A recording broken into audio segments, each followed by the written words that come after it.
अधिवक्ता बन गए हैं तो आपको तो शायद रोजगार नौकरी की जरूरत नहीं होगी, लेकिन उन युवाओं से पूछो जिनको अपना परिवार चलाना है।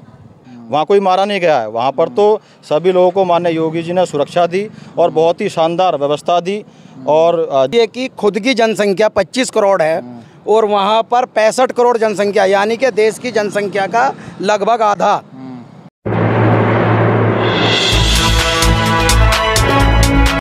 एनटीपीसी दादरी में बहुत सारे लोग योगी जी को सुनने के लिए आए हैं। अभी हम जैसे ही बाहर हैं, योगी जी जहां पर रहते हैं, जहां पर आए हुए हैं, वहां से हम 700-800 मीटर की दूरी पर हैं। तो अभी लोगों से जानने का प्रयास करेंगे कि योगी जी के यहां आने का उद्देश्य क्या है। सर नमस्कार। नमस्कार। क्या नाम है सर? मेरा नाम आकाश गौतम है। आकाश गौतम जी कहाँ के रहने वाले हो? मैं लोनी गाजियाबाद का रहने वाला हूं। लोनी से यहाँ दादरी एनटीपीसी आए हो? जी।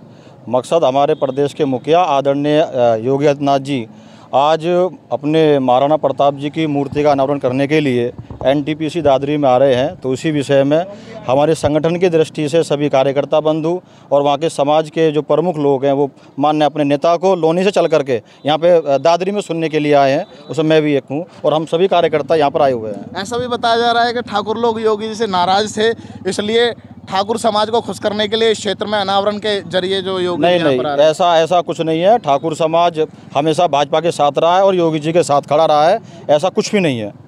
ये जो आप जो बता रहे हैं कि ठाकुर समाज जो योगी जी से नाराज है, ऐसा कुछ नहीं है। सभी समाज आज योगी जी और मोदी जी के साथ में खड़े हैं और भारतीय जनता पार्टी के साथ खड़े हुए हैं। तो यहाँ गौतम बुद्ध नगर में आकर योगी जी क्या संदेश देना चाहते हैं? देखिए, संदेश ये देना चाहते हैं कि बटों के उत्तर प्रदेश जी पश्चिम उत्तर प्रदेश में जो करोड़ों के जो शिलान्यास आज माननीय योगी जी यहाँ पर कर रहे हैं और उनको एक संदेश देना चाहते हैं गरीबों की कैसे उनका पालन पोषण हो, महिलाओं की कैसे रक्षा हो और जो अपने जो पिछड़े लोग रह गए हैं उनको कैसे ज़्यादा लाभ मिले, उसका संदेश माननीय योगी जी यहाँ पे देने के लिए आ रहे हैं।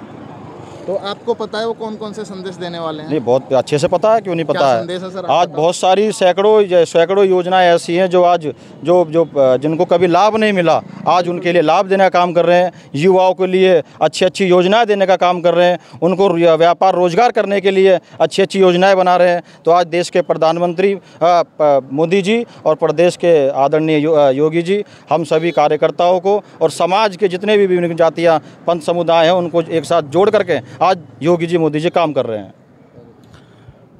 हाँ सर, क्या नाम है सर आपका? सचिन जांगड़ा नाम। सचिन जांगड़ा जी, आप कहाँ से आए हो? मैं लोनी गाजियाबाद से। आप लोनी गाजियाबाद से यहाँ आए हो एनटीपीसी दादरी में, तो आपने 50 किलोमीटर की दूरी तो तय की होगी? बिल्कुल की है जी। तो यहाँ योगी जी का अभी एंट्री हुई है, तो आप लोग इतनी दूर से क्या मकसद, क्या उद्देश्य लेके यहाँ पर आए हो? देखो, मकसद ये है, हम युवाओं का एक ही मकसद रहता है कि सरकार द्वारा हम युवाओं के लिए क्या योजनाएं चलाई जा रही है उसके बारे में अधिक से अधिक हमें पता लगेगा। तो हम जाएंगे अपनी कॉलोनी में, क्षेत्र में प्रचार के माध्यम से उसको अपने युवा साथी तक पहुँचाने का काम। तो ये भी सर एक प्रचार तंत्र और यंत्र है। आप बताओ कि युवाओं के लिए कौन सी स्कीम है जो लॉन्च करने वाले हैं? युवाओं के लिए योगी जी की सरकार और माननीय देश के प्रधानमंत्री मोदी जी की सरकार जो काम कर रही है, सबसे पहले तो अभी आपने देखा होगा कि 17 सितंबर को मोदी जी ने 17,000 करोड़ की एक योजना विश्वकर्मा योजना के नाम से लागू करी थी, जिसका आज लाभ देश के युवा को मिल रहा है। युवाओं को नौकरी भी मिल रही होगी? नौकरी भी मिल रही है। और योगी जी ने अभी आपने देखा होगा कुछ दिन पहले ही घोषणा की है कि जिन जिन विभागों में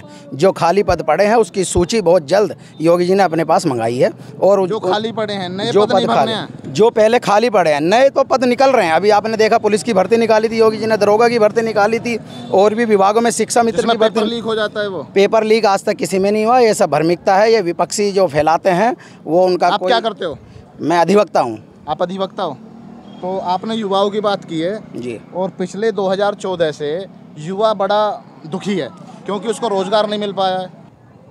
तो वो कैसे अपने जीवन को यापन करे? 10-10 साल लगा, 2014 से आज 11 साल हो गए हैं।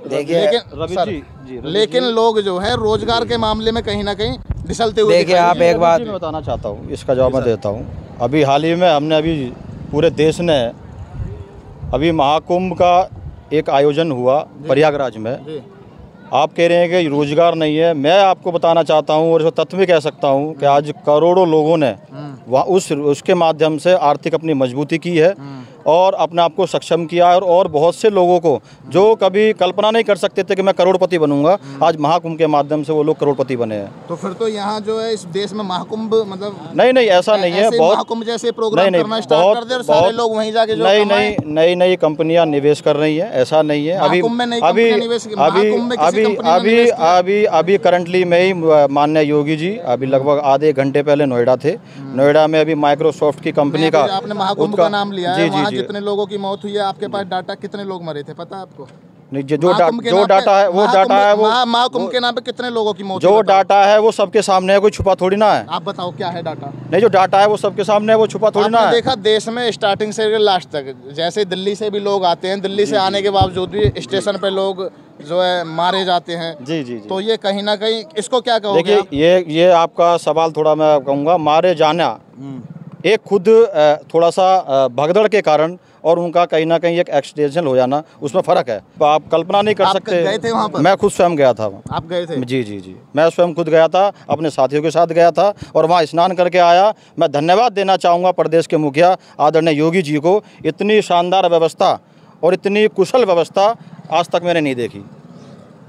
यहाँ पर देश की आधी जनता ने जाके स्नान किया हो, क्योंकि जिसकी कल्पना भी नहीं कर सकते, 65 करोड़ से अधिक लोग ने वहाँ पे डुबकी लगाई है संगम में, जिसकी कल्पना मैं कह रहा हूँ सोचना भी बहुत बड़ी बात है।